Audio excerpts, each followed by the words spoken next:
அது மூவாடு கொம்பனவே அன்னாரிலே அன்னார் அழிப்பதற்கு அது புறப்பட்டு வருகுதங்கே பொன்னார் அழைப்பதற்கு புறப்பட்டு வருகுதங்கே இருந்தால் கேட்டு அப்புறமா சொல்லுகிறேன் தலையூரு காளியவ தான் வளர்த்த வன்றியது அட பசியும் அறியாது நோக்கி வந்ததன்னா அட பொன்னரது காவலே படுத்து தான் உறங்க அட புறப்பட்டு வந்ததன்னே அட பகலிலே படுத்துறங்கி இரவினிலே வேட்டையாடி அட தலையூரு காளியவ தான் வளர்த்த வன்றியது அட பொன்ன சங்கர் பூங்காவில் படுத்தேதான் உறங்க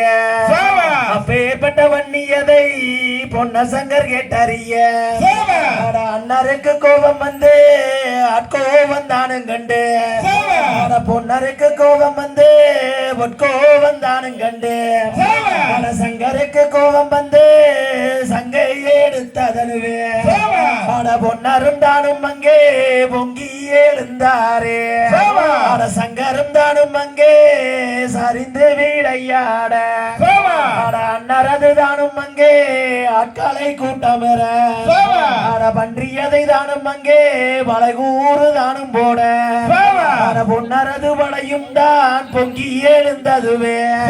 அட அண்ணரும் படையும் தான் ஆட்கொழுவா எழுந்ததுவே அப்பேற்பட்ட அண்ணரும் தான் அன்னை ஊதி குதிக்க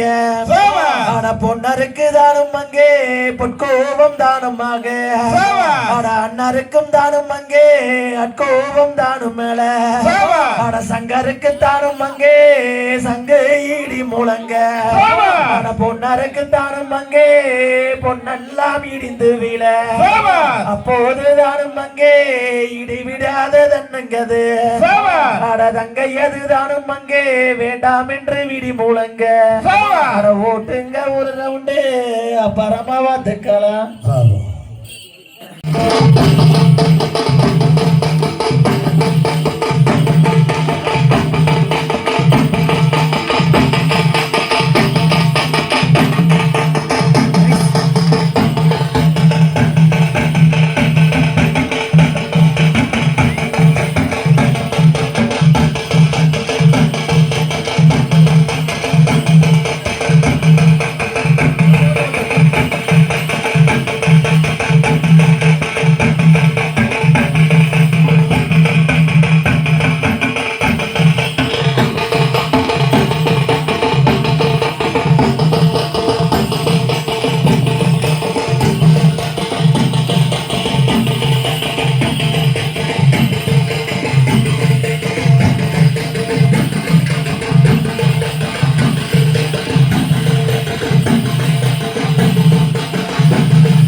சாமிக்கு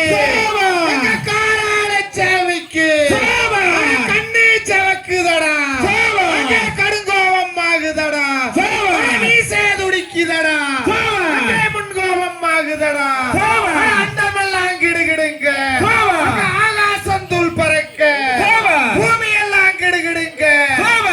பூலோகம் தத்தளிக்க வீரமலை வெண்மலையை விட்டு எங்க அண்ணன் பேருக்கு போகும்போது இது பிள்ளை இடை சூரியா சிங்கமுக கேடயத்தை சின்னண்ணன் கையில் எடுத்து